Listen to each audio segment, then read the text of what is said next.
9 de março de 2026, segunda-feira. Estamos iniciando as atividades noturnas na casa de Abel Sebastião de Almeida. Como sempre o fazemos, rogando a Deus, nosso Pai de infinito amor e bondade, a Jesus, nosso querido e amoroso Mestre, amigo incondicional das nossas almas, e a Maria de Nazaré, nossa Mãe Santíssima, que nos envolvam num manto de paz e de amor. Bem, meus irmãos, então agora nós vamos ler a nossa página preparatória, a nossa ambiência, página Se Tiveres Amor, do livro Religião dos Espíritos, ditado por Emmanuel e psicografado por Francisco Xavier. Pedir a nossa irmã Marisa para fazer a leitura para nós.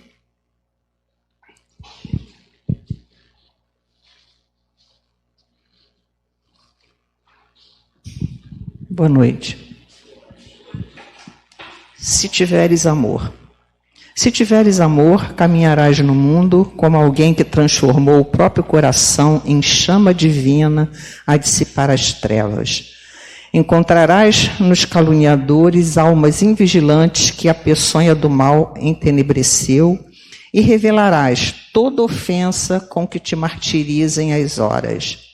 Surpreenderás nos maldizentes criaturas desprevenidas que o veneno da crueldade enlouqueceu, e desculparás toda a injúria com que te deprimam as esperanças. Observarás no onzenário, esse é um agiota, né? A vítima da ambição desregrada, acariciando a ignomínia da usura em que atormenta a si próprio, e no viciado, o irmão que caiu voluntariamente na poça de fel em que arruína a si mesmo.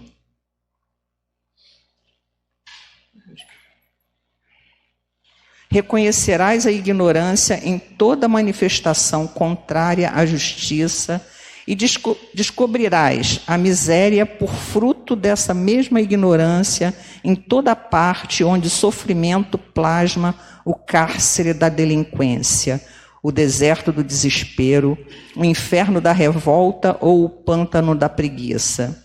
E se tiveres amor, saberás, assim, cultivar o bem a cada instante para vencer o mal a cada hora. E perceberás, então, como Cristo, fustigado na cruz, que os teus mais acirrados perseguidores são apenas crianças de curto entendimento e de sensibilidade enfermiça, que é preciso compreender e ajudar, perdoar e servir sempre, para que a glória do amor puro, ainda mesmo nos suplícios da morte, nos erga o espírito imperecível, a bênção da vida eterna. Boa palestra para nós. Obrigado.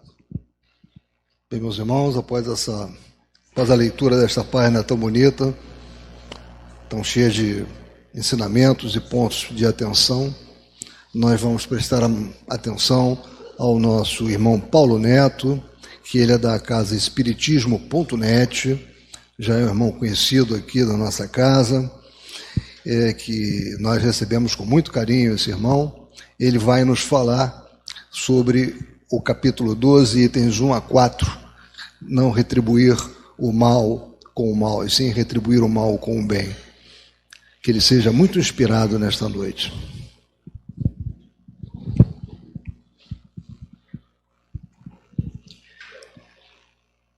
Obrigado, boa noite. Tudo bem? Esse tema que a gente vai tratar hoje é um tema bem simples, né? É até meio antiquado, vocês não acham, não? Jesus falou sobre ele há 2000 anos atrás, vocês acham que a gente precisa repetir ainda hoje? O que é que vocês acham? É atual o tema? Mas é muito interessante que a gente vê que isso não é um tema antigo. Ele é tão velho quanto a gente, né? Porque a gente tem que olhar o tempo agora com uma nova perspectiva. Nós somos espíritos imortais, né? Então vamos tentar alongar o nosso olhar dessa maneira. Eu queria começar, antes da gente entrar no tema, antes de falar retribuir o mal com o bem, que é uma coisa que a gente faz naturalmente, não é? Silêncio agora foi... Pode falar, pessoal, vou tentar captar aqui. A gente retribui o mal com o bem facilmente? Não?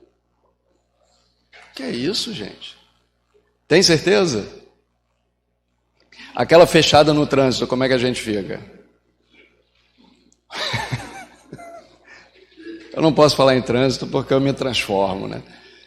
Perdão. Mas, antes da gente entrar no tema propriamente, eu queria perguntar uma coisa para todo mundo. Mas é uma pergunta que serve para mim também. Qual é o tipo de relação que nós queremos com Deus?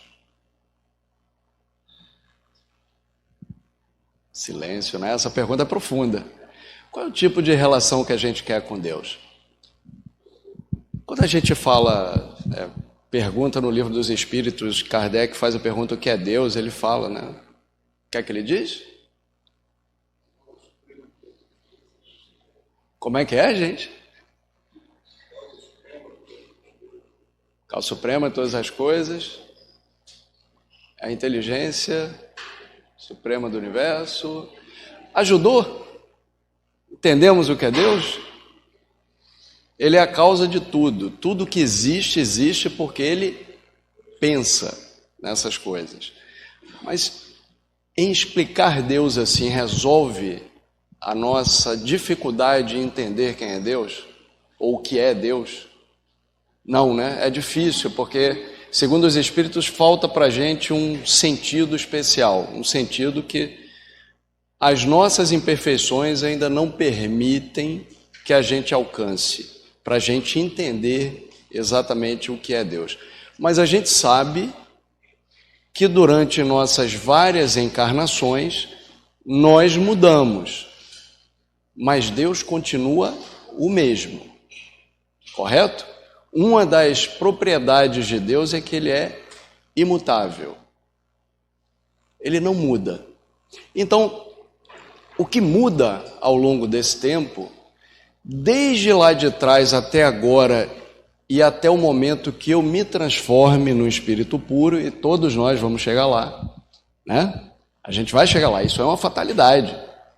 Se tem uma fatalidade é que nós seremos espíritos puros, todos nós, até os nossos inimigos. O que muda nessa relação com Deus não é Deus, nem o que a gente pode chamar de sentimento divino. O que muda somos nós na relação. Então, o que vai mudar na nossa relação com Deus é exatamente a relação que eu estabeleço com Ele. E como é que eu consigo calibrar essa relação minha com Deus? O que é que vocês acham? É através do quê?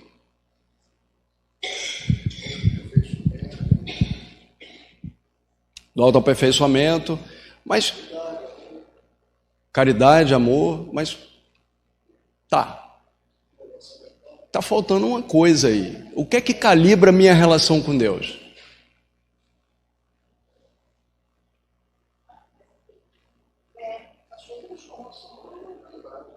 É uma calibragem, mas falta algo. Deus fala com a gente? Tem boca? Ele tem boca?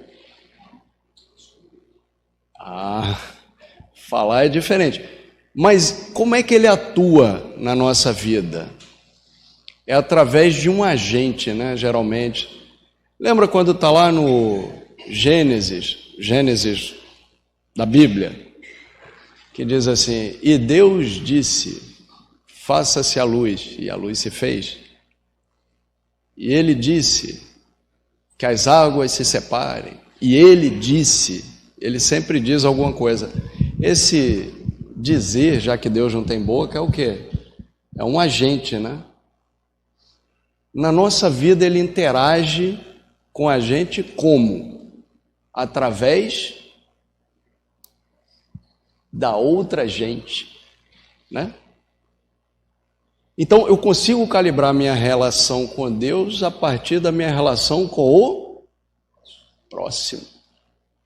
É óbvio que nessa relação é aí que eu vou me tornar mais caridoso, me tornar mais fraterno, me tornar melhor, ou eu posso também resolver trilhar um outro caminho, me tornar mais egoísta, me tornar mais agressivo, me tornar pior. Não posso? E Deus deixa de me amar por causa disso? Deus deixa de permitir que eu faça parte de sua criação? Sim ou não? Ele permite que eu continue vivo? Ele permite que eu continue existindo? Mesmo que eu escolha fazer o mal?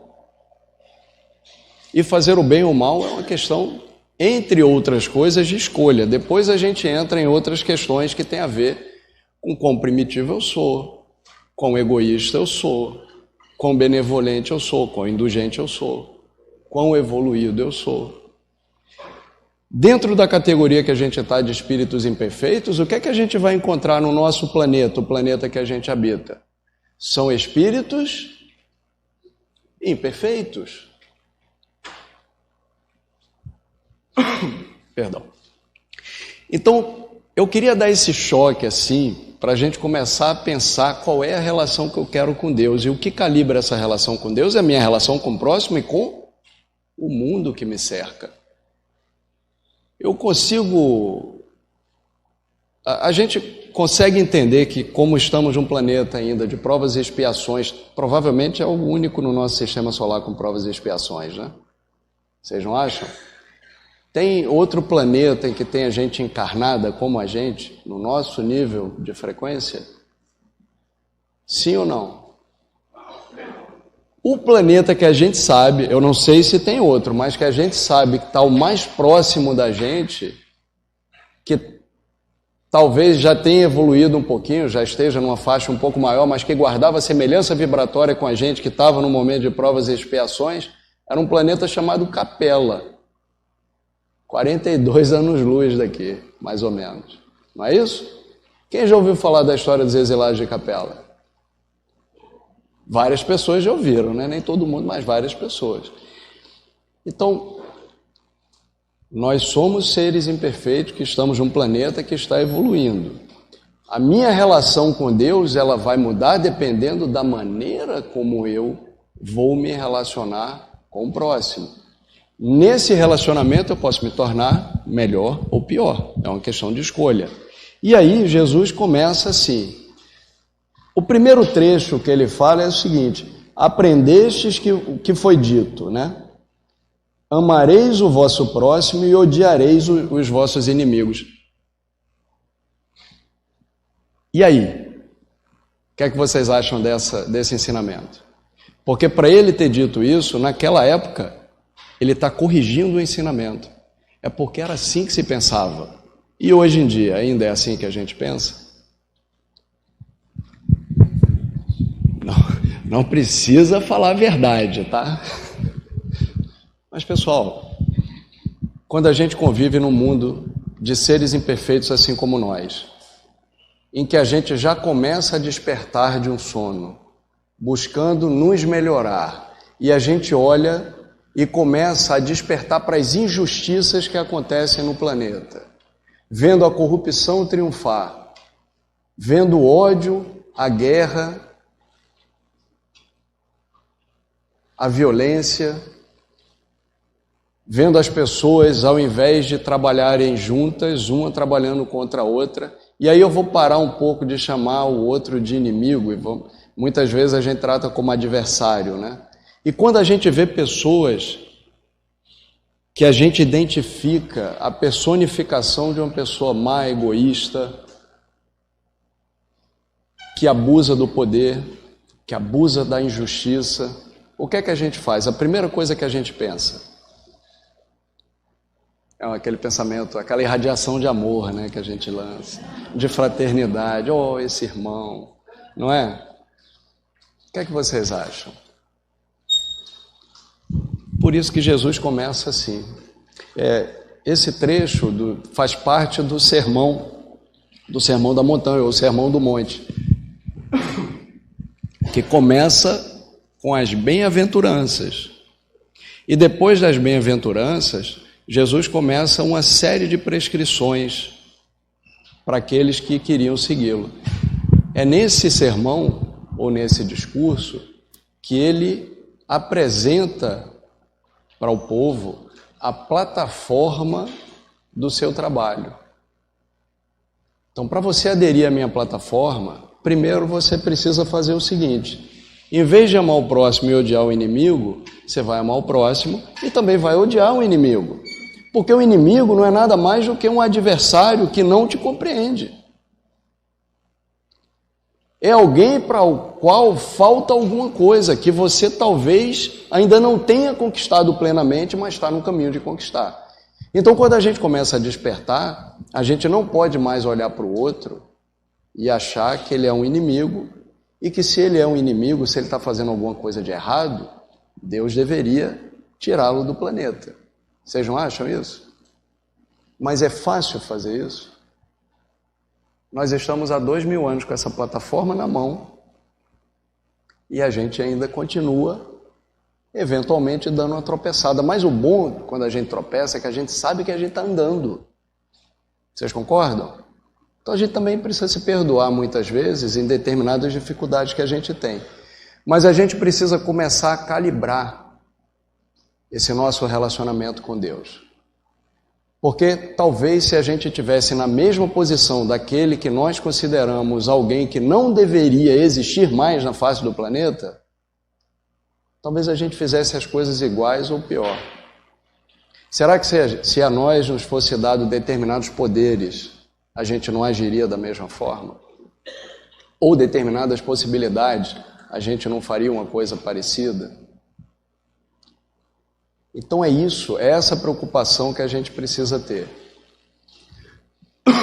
E Jesus faz outras prescrições, né?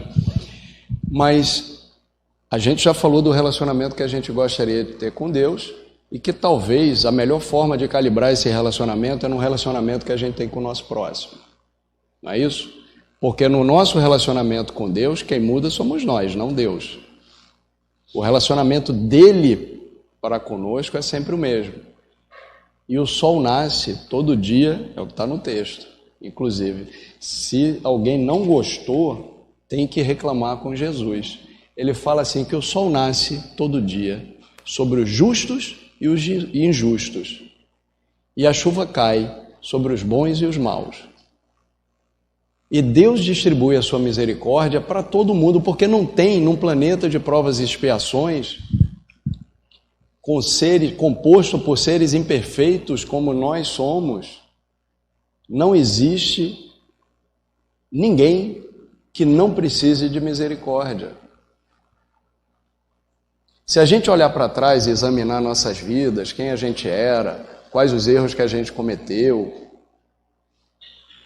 será que a gente ia, sabendo de tudo que a gente fez, a gente ia olhar certas coisas hoje e condenar de maneira tão taxativa quem está cometendo esses atos? Será? Isso é uma coisa que a gente precisa pensar. O que não quer dizer que quem está cometendo atos de injustiça, de corrupção, de violência, de agressividade, de egoísmo, não esteja adquirindo uma dívida complicada de ser paga. Não esteja desperdiçando uma oportunidade por muitas vezes estar numa determinada posição de autoridade e usar mal essa autoridade para fazer coisas que não deveria. Ou se aproveita de determinadas situações para fazer o mal e não o bem que poderia fazer. Ou muitas vezes fecha os olhos e deixa a coisa acontecer. Então a gente precisa pensar nisso também. E eu me lembro, tem o Dr. Bezerra de Menezes, ele tem uma oração que ele não pede por aqueles que sofrem as injustiças. Ele pede misericórdia ao Pai para aqueles que praticam as injustiças, que praticam os atos de violência, que praticam os atos de egoísmo. Porque é exatamente isso. No momento que eles estão, eles não conseguem visualizar o quão difícil será o caminho de volta. Voltar para o caminho certo. A gente já sabe mais ou menos o quão difícil é. Porque hoje a gente, com certeza, evita abusar da autoridade que a gente tem. Hoje a gente evita aproveitar de qualquer oportunidade na área onde a gente está para fazer o mal. Muitas vezes erramos. Muitas vezes somos violentos, somos agressivos, somos duros, mas é um erro inconsciente. A gente não faz para ferir, ou pelo menos não deveria fazer algo proposital para magoar alguém. Não na posição onde nós estamos hoje. Não com a clareza de raciocínio e o conhecimento espírita que temos. A gente já deveria estar superando. O que não quer dizer que a gente não erre. O que não quer dizer que, eventualmente, a gente não esqueça um pouco daquilo que a gente aprende com Cristo. E é aí onde a gente vai começar. Se eu estou modulando a minha relação com Deus, a partir do relacionamento que eu tenho com o meu próximo, até que ponto eu acredito nas palavras do Cristo para direcionar a minha vida? Isso é uma outra pergunta que a gente precisa fazer. Que é muito fácil falar que Jesus é o modelo e guia da humanidade, não é isso? Está lá no Livro dos Espíritos. Todo espírita, eventualmente, uma vez a cada 2 anos pelo menos, bate com essa pergunta. E a resposta é: vede Jesus. Não é isso? Mas Jesus também recomendou, na época que ele andou por aqui fisicamente, ele disse assim: por que me chamais Senhor, Senhor, e não seguis os meus ensinamentos? É que às vezes a gente não consegue seguir, correto? Então é essa relação com Cristo que a gente precisa estabelecer também. Ele é verdadeiramente o guia das nossas vidas, porque quando nós ainda estávamos saindo das fraldas, né, como seres primitivos, ele já era um espírito crístico que guiou a construção do nosso planeta, né? Por sinal, uma palestra que eu fiz aqui, eu acho que foi a primeira vez que eu vim aqui, não foi? Que a gente falou sobre isso. A gente acabou falando sobre isso. Cristo já era um espírito puro. E ele é nosso irmão, não é? Então por que não usá-lo como um consultor? Por que não aprender com seus ensinamentos? E à medida que a gente vai progredindo, a gente vai avançando nesses ensinamentos. Então é essa relação que a gente tem que estabelecer com Cristo. Como aquele espírito que já trilhou uma caminhada que a gente ainda não conseguiu terminar. Ele já está lá na frente. Ele já é um espírito puro. Nós ainda somos imperfeitos, estamos na nossa caminhada. Vamos chegar lá, não vamos? Isso é uma certeza? Pode falar, pessoal. É uma certeza? Mas essa caminhada tem alguns tropeços, mas só tropeça quem está andando para frente. Ainda faz assim, ó, quando você tropeçar, acho que eu escutei o Divaldo Franco, ou foi Raul Teixeira uma vez numa palestra, falou isso. Então, quando você tropeçar, você ainda se joga um pouco mais para cair, para avançar um pouco mais na caminhada. Aí você se levanta e continua andando, mas você já deu aquele salto, né? Então, toda vez que a gente tropeçar, e tropeçar é muito fácil na nossa fase evolutiva. Vocês concordam? Tropeçar é muito fácil, né? O que é que Paulo de Tarso fazia quando ele tropeçava? Quando ele caiu do cavalo lá na estrada de Damasco, ele perdeu muito tempo? Depois do papo com Cristo, no meio do papo, ele já falou assim: Senhor, que queres que eu faça? Olha a mudança. Olha a mudança. Senhor, que queres que eu faça? Que a gente não perca muito tempo quando a gente tropeça, porque só tropeça quem caminha. Quer não errar? Não faz nada. Aí você fica no charco, como na apresentação aqui, né? Você fica lá atolado na preguiça. Eu não vou fazer nada, também não vou errar. Vocês concordam? Então, tropeçar na nossa caminhada faz parte. Muitas vezes a gente vai cair nisso aqui. Só que a gente não pode mais cometer aquele erro de achar que só nós somos os agraciados da divindade. Vocês concordam? Porque Deus criou tudo, inclusive os nossos adversários. Vocês concordam? Criou tudo. Aí tem aquela pessoa que eu não gosto, que é um problema, que me gera não só desconforto, me gerou prejuízo. Aí Jesus fala, paga com bem. É fácil? É fácil fazer isso? Vocês concordam que é muito fácil? Não, né? Essa é a parte difícil, é a hora que a gente tem que devolver alguma coisa. Porque se a gente olhar lá para trás, quem gerou prejuízo a quem primeiro? Quando a gente começa a olhar a vida, não desse ponto onde a gente está agora, desse espaço pequeno entre o nascimento e a morte, mas a gente começa a olhar de maneira mais ampla, sabendo que quando eu for espírito puro, aquele cara que não se dá bem comigo, que me gera prejuízo, se ele também for espírito puro, tudo que eu não gosto nele não vai mais existir. E tudo que ele não gosta em mim, olha que maravilha, também não vai mais existir. Porque as imperfeições que eu tenho e as que ele tem, não existirão mais, nós seremos espíritos puros. Né? Então, quando a gente projeta esse olhar lá para trás, a gente começa a ver que muitas vezes os nossos inimigos, eles não eram nossos inimigos lá no início. E que talvez nós tenhamos feito alguma coisa para que eles viessem a ser nossos adversários hoje. Essa é a dificuldade que a gente tem de enxergar a coisa. Vocês concordam? Aí a gente pega um livro, falando de Divaldo Franco, né? Grilhões Partidos. É uma psicografia do Divaldo Franco. Quem aqui já leu? Ninguém leu? Procura na biblioteca que deve ter. Ele conta uma história de um grupo familiar em que na festa de aniversário da filha de uma pessoa, de um militar na época, um espírito aparece na festa para agredir essa pessoa.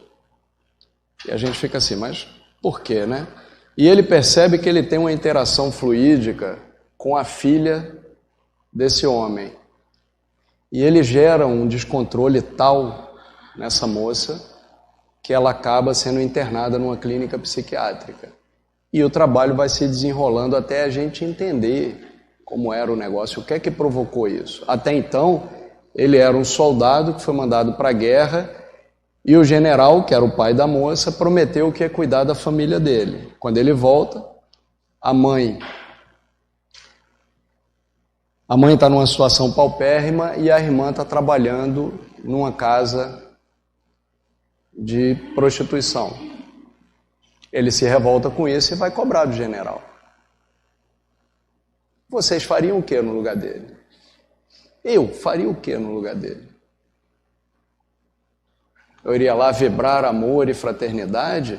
Ou agora, como um espírito desencarnado, eu iria obsidiá-lo da forma mais vil e mais violenta e mais agressiva possível? A gente precisa se perguntar o que é que a gente faria no lugar dele, não precisa? E aí, aquele general era um coitado? Porque a gente só olha uma parte da história, né? É o espírito obsessor. Eu estou aprofundando agora um pouco nesse tema.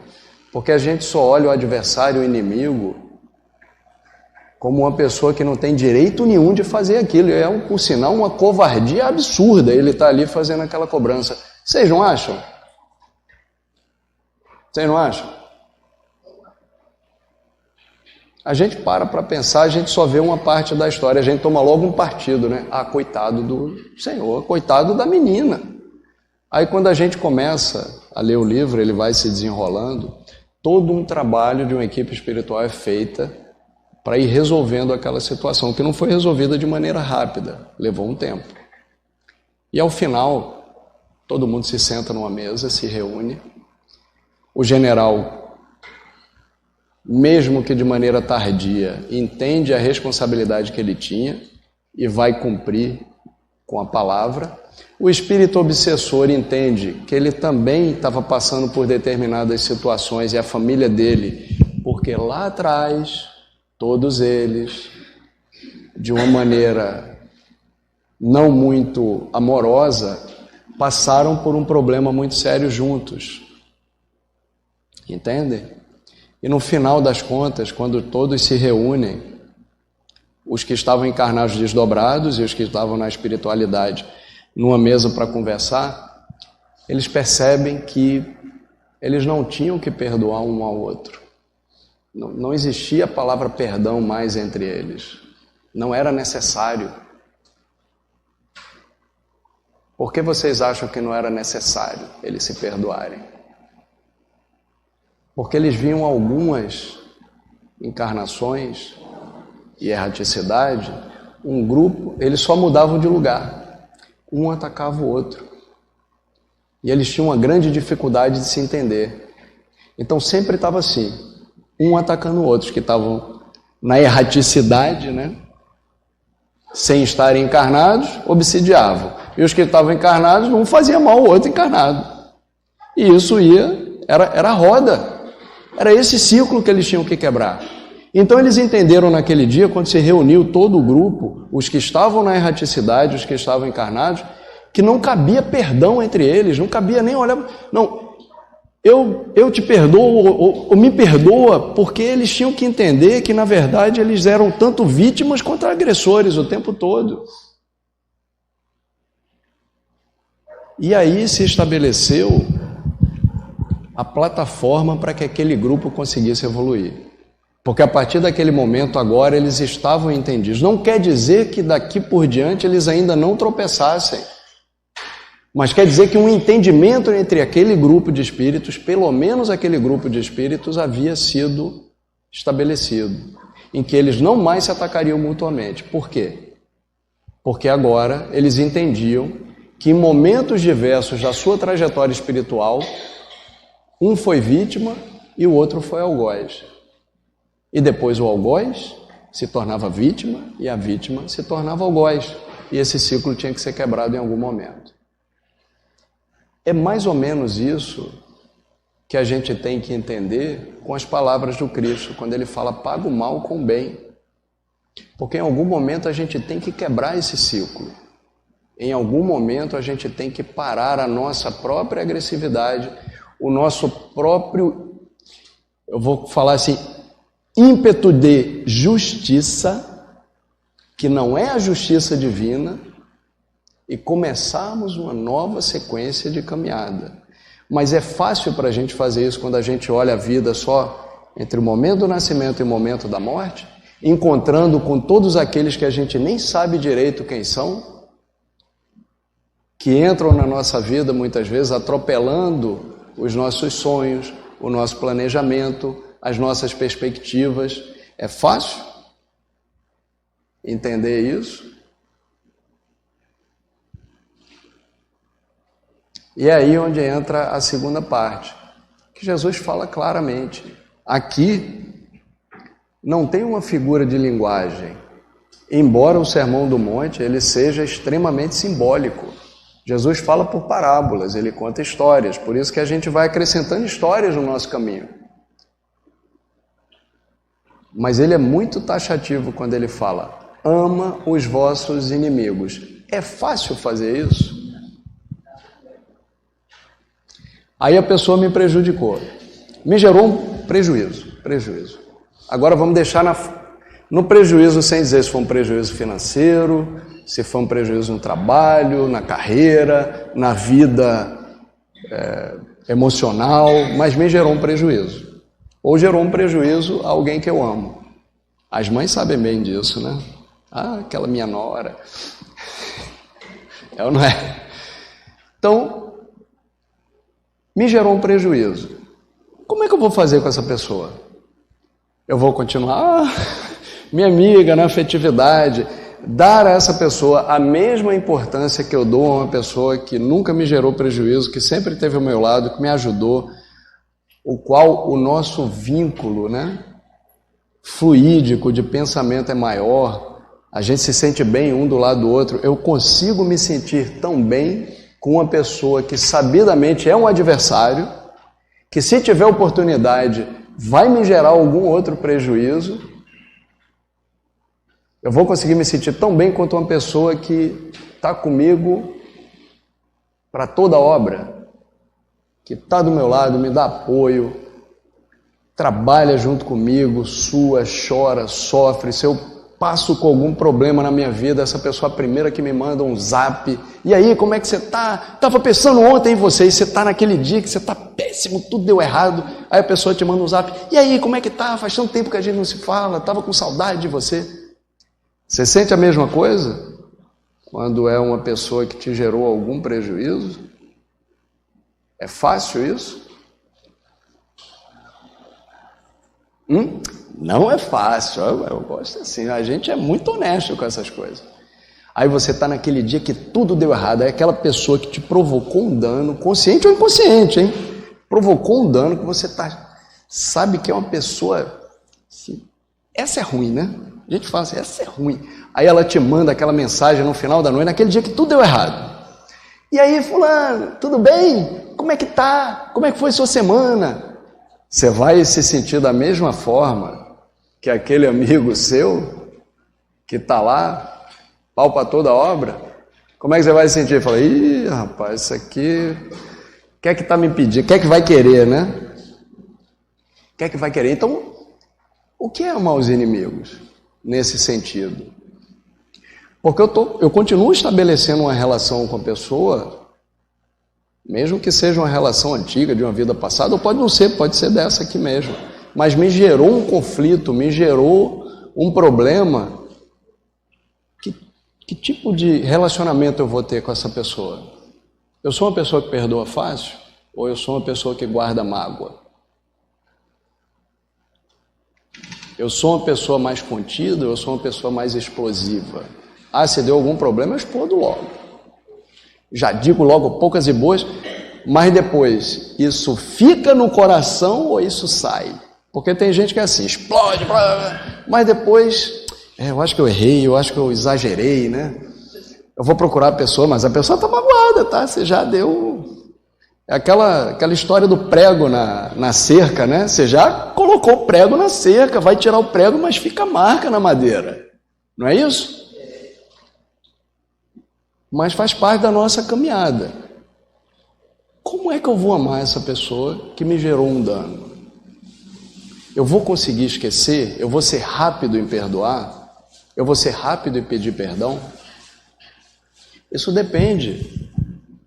Agora, por incrível que pareça, vocês podem não acreditar em mim, mas é disso que vai depender a minha relação com Deus. Quem assistiu aquela série Chosen?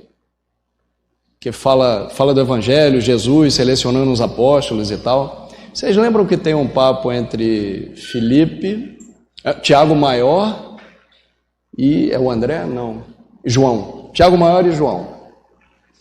Vocês lembram? Que tem uma hora que eles falam para Jesus que ele podia chamar o fogo divino, né, para queimar aquelas pessoas. Aí Jesus olha para eles assim e fala: vocês queriam pedir a Deus que Ele enviasse o fogo divino para queimar aqueles irmãos ali de vocês? Lembram dessa parte? Isso é até um trailerzinho que aparece muito de vez em quando. Aí um olha para o outro e fala: bom, com o senhor falando desse jeito, né? Mas é assim que a gente modula a nossa relação com o Pai. É assim que a gente vai modular a nossa relação com Deus. Se aquele que fez alguma coisa contra mim, ou contra alguém que eu amo, se a minha primeira reação é: Deus, manda o fogo divino, queima, tira daqui. Melhor que se vá, do que continuar aqui. É a nossa ilusão, que a gente não tem uma comunicação com aquela pessoa, que a gente não estabeleceu uma relação. O problema é que muitas vezes a gente estabelece aquela relação fluídica, né, de pensamento. A gente chama de fluídico porque faltam termos, né, na nossa linguagem para a gente explicar qual é o tipo de conexão que a gente gera com as outras pessoas. Então, muitas vezes, essa conexão é uma troca de energia, uma troca de pensamento, uma troca de vibração positiva, que amplifica, que eleva, que pede o bem, que vibra uma irradiação de fraternidade, de amor, que envolve, que protege. Muitas vezes, a nossa vibração é negativa. É uma vibração que deleta, se pudesse deletava a pessoa. É uma vibração que estimula uma corrente negativa, que a gente pensa o mal, que a gente quer que Deus queime com fogo do inferno, não é isso? Quem assistiu aquela novela do mármore? Você vai queimar no mármore do inferno. O pessoal falava muito isso, né? Ah, Habib, não é? Então, a gente não percebe, mas mentalmente a gente gera essa conexão. Quando a gente lê o livro Sexo e Destino, do André Luiz, psicografia do Chico Xavier, ele fala sobre isso. A esposa e a amante, e a esposa super magoada em casa, ela estabelece uma conexão mental com a amante, ao ponto dela, por pensamento, para quem está no plano espiritual é possível enxergar. Ela, no pensamento, ela vai até a casa da amante, que ela não sabia nem direito quem era, não sabia onde era a casa. Ela se vê e aparece na frente da amante, discutindo com a amante do marido, que percebe essa ligação fluídica e começa a reagir de maneira negativa a isso também, como se tivesse as duas numa discussão mental, uma brigando com a outra a quilômetros de distância. Está catalogado na bibliografia espírita que esse tipo de coisa acontece. A gente já sabe disso. E ainda assim, muitas vezes, a gente tem dificuldade em perdoar, dificuldade em esquecer, dificuldade em deixar para lá, dificuldade de fazer uma prece para aquele que nos gerou um mal. É compreensível essa dificuldade? É, não é? A gente foi ferido, ou a gente se sentiu ferido de alguma forma. E quando a gente erra com o outro, que a gente gera um dano, mesmo que esse dano não tenha sido gerado de maneira intencional. Às vezes é intencional. A gente para pensar de vez em quando, e mesmo que mentalmente pede perdão. Então, é aí onde está a chave do estabelecimento da relação com o próximo. Eu começo a estabelecer uma relação mental que pode ser positiva ou negativa. E aí, quando eu recebo uma resposta negativa, eu ainda me sinto agredido. Vocês concordam? Que muitas vezes a agressão que a gente recebe é uma reação à agressividade que a gente vem nutrindo mentalmente já há bastante tempo. E ela muitas vezes se materializa nesses momentos em que a gente encontra frente a frente com aquele adversário. Então, o amar ao próximo, ou amar aos inimigos é passar por aí. O que é que eu quero para aquele adversário? Eu quero vingança ou eu quero perdão? Se eu sou agressor e eu percebo, tenho consciência de que o agressor fui eu, qual é o primeiro desejo que nos move? É agredir mais ainda? Ou é eu sei que eu exagerei, eu me arrependo e eu peço perdão? Esse perdão pode ser dado ou não, né? Esse perdão pode não ser dado. O fato de eu perdoar alguém retira desse alguém o ato que ele cometeu? Retira? Eu perdoei. Você me agrediu, ou você me gerou um dano, um dano mais ou menos severo, não interessa, mas a gente só perdoa mesmo aquele negócio quando foi feio, né? Eu perdoo. Aquele que cometeu o ato, se livrou do ato? Ele se livrou da reparação? Exatamente, obrigado. Reparar. Ele se livrou da necessidade de reparação do mal? Não. Mas eu não tenho mais um vínculo negativo com ele. Mesmo que não me peça perdão. Se eu consigo em algum momento, pode ser longo ou rápido, mas quanto mais rápido eu sou em pedir perdão e quanto mais rápido eu sou em perdoar, menos ligações negativas eu vou ter. Porque perdão é como se fosse um presente, né? Eu posso dar, eu posso não dar. Eu também posso pedir, eu posso não pedir. Cabe a mim. Mas eu estou estabelecendo uma conexão com o irmão e essa conexão vai perdurar no tempo. E aí a gente volta lá para o amar o inimigo.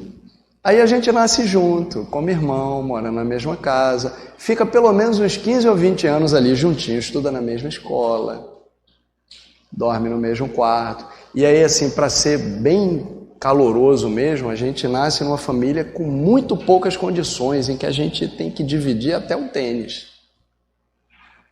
Entendem? E a gente acha que na nossa família são todos os nossos amores, nem sempre. Aí a filha ou o filho vão chegando naquela fase mais adolescente e começa a questionar tudo, e começa a apontar o dedo, mas você... E a gente olha só que anjinho chegou pequenininho, agora já está aí me afrontando. Por que será?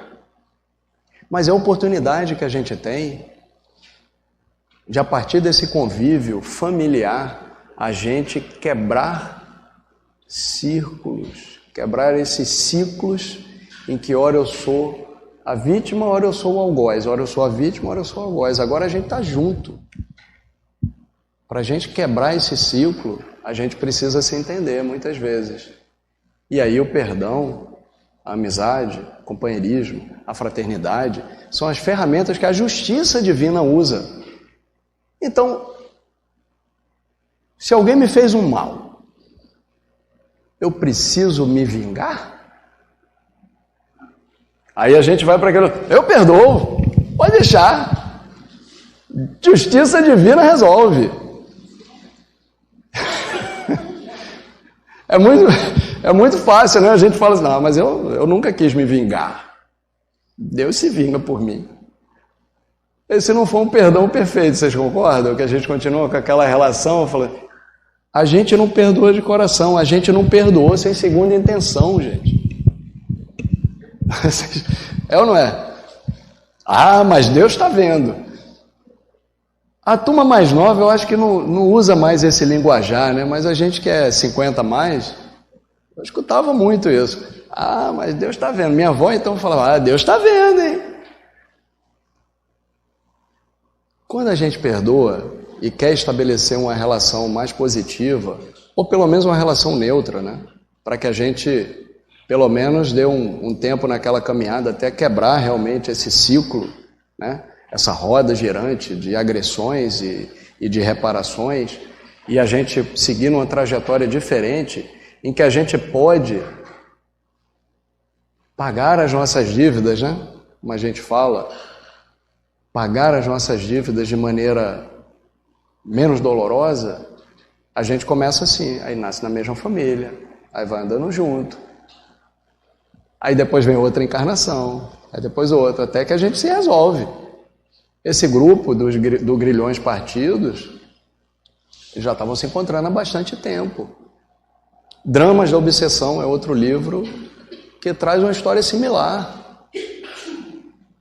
Quando eu era cristão, você era do Sinédrio, você me torturou, me matou. Aí agora eu sou o inquisidor mor. Entende? E esse ciclo se repete, são grupos familiares. Queira ou não queira, eles estabelecem uma relação e eles vão continuar. A literatura espírita é cheia dessas histórias. mas a gente ainda tropeça no mesmo lugar muitas vezes. Então, a relação que eu quero estabelecer com o outro é uma relação de vingança, mesmo que eu não me vingue, né? Que Deus, a fúria divina, resolva o problema. Ou é uma relação de fraternidade, em que, não, tudo bem, eu fui agredido, mas eu não quero agredir de volta. E nem espero para essa pessoa o mesmo mal que ela cometeu contra mim. Eu estou quebrando um ciclo. Não quer dizer que essa pessoa não tenha que reparar o mal que fez, mas eu não me sinto mais agredido. Eu não me sinto mais agredido. No livro Paulo Estevão, a gente tem inúmeros exemplos, tá? Até exemplos um pouco mais atuais, mas no livro Paulo Estevão, para a gente mostrar o que é assumir Jesus como guia da nossa vida e modelo da nossa vida, Estevão, depois de um julgamento no Sinédrio, foi condenado ao apedrejamento. O principal algoz e o juiz do seu apedrejamento foi Saulo de Tarso, que era noivo da irmã de Estevão, ele não sabia ainda. Aí ele é apedrejado. Quando ele está nos momentos finais ali do apedrejamento, ele vê a figura de Jesus de frente para Saulo de Tarso, Saulo ainda, não era Paulo, Saulo, olhando para Saulo com um olhar de profunda tristeza. E Estevão automaticamente olha para Jesus, ele via Jesus ali, naquele momento. Olha para Jesus e fala: Senhor, não imputes a Saulo esse crime. O que ele está fazendo é cuidar da lei de Moisés. Mas como ele não te conhece, não imputes a ele isso, porque ele é um ignorante. A conexão de Estevão era tão grande naquele momento com Cristo, que ele seguia, era o Cristo que vivia em Estevão, não o oposto. O Cristo que vive em mim. Saulo, depois Paulo, né, se transformou em Paulo, mudou o nome, lutou durante toda a sua vida para que isso acontecesse, que já não fosse mais ele que vivesse, mas o Cristo que vivesse por ele. Então a conexão de Estevão foi tão grande, era tão grande, a fé de Estevão, a visão de Estevão era tão grande, que ele falou, ele não se sentia nem agredido. Assim como Jesus também não se sentiu agredido na cruz, porque quando ele fala, perdoa os vossos inimigos ou os vossos adversários, ele não ensinou isso numa sala como essa, com microfone, com a luz, uma iluminação, com todos os amigos sentados aqui, todo mundo que comunga dos mesmos ideais de fraternidade, de paz, de harmonia, com ar-condicionado, que chegou aqui de Uber, né? Chegou aqui num carro e tal. Não, Jesus exemplificou isso aqui, pendurado numa cruz, depois de ser brutalmente torturado. E ele olhava e falava assim, Pai, perdoa, eles não sabem o que fazem, eles são ignorantes. Então naquele momento Estevão era a própria conexão com Cristo, não à toa. O Cristo lá na frente, na caminhada de Paulo de Tarso, disse a Paulo de Tarso, agora Estevão vai ficar mais aconchegado a você, vai ficar mais próximo de você espiritualmente, e ele vai traduzir o meu pensamento em cartas que você vai escrever e vai mandar para todas as comunidades que você abriu. Então ninguém melhor, ninguém com mais contato com Cristo do que aquele que foi o primeiro mártir do cristianismo, além do próprio Jesus. Então vocês veem, quando a gente eleva o nosso olhar e a gente enxerga o outro como irmão, por pior mal que ele possa fazer, Estevão enxergou a ignorância de Saulo naquele momento. Jesus enxergou a nossa ignorância. Que nós também possamos nos elevar acima disso. E entender que o próximo muitas vezes erra e faz coisas que nos ferem, que ferem aqueles que nós amamos, que caem na corrupção, que desviam dinheiro, que assaltam a mão armada, que ferem pessoas, que sequestram outros. E todo tipo de violência que a gente vê no nosso planeta. Há milênios. Que a gente olhe e fale e consiga entender que isso é fruto das imperfeições e da ignorância que ainda impera em nosso coração, em nossa mente, em nossa sociedade. E à medida que a gente vai fazendo isso, eu não estou dizendo que aquele que comete um erro não tenha que reparar. Não é essa a pregação. Todos nós estamos no mecanismo da justiça divina. Existem muitas injustiças acontecendo no planeta, nesse momento. São guerras, são traições, são violências de todo matiz que acontecem. São irmãos contra irmãos, pais contra filhos, filhos contra pais. E Jesus nos alertou sobre tudo isso. Nós conhecemos a caminhada, nós estamos na caminhada. Não estou dizendo que não teremos que reparar os nossos erros, mas que a gente possa enxergar no outro aquele irmão que tropeçou, que cometeu erro, muitas vezes por ignorância. Eu não estou dizendo que não é por escolha, porque todos nós temos a escolha, temos a capacidade de escolher entre fazer o bem e o mal. E não existe justificativa para fazer o mal, mas que nós não nos tornemos inimigos de ninguém.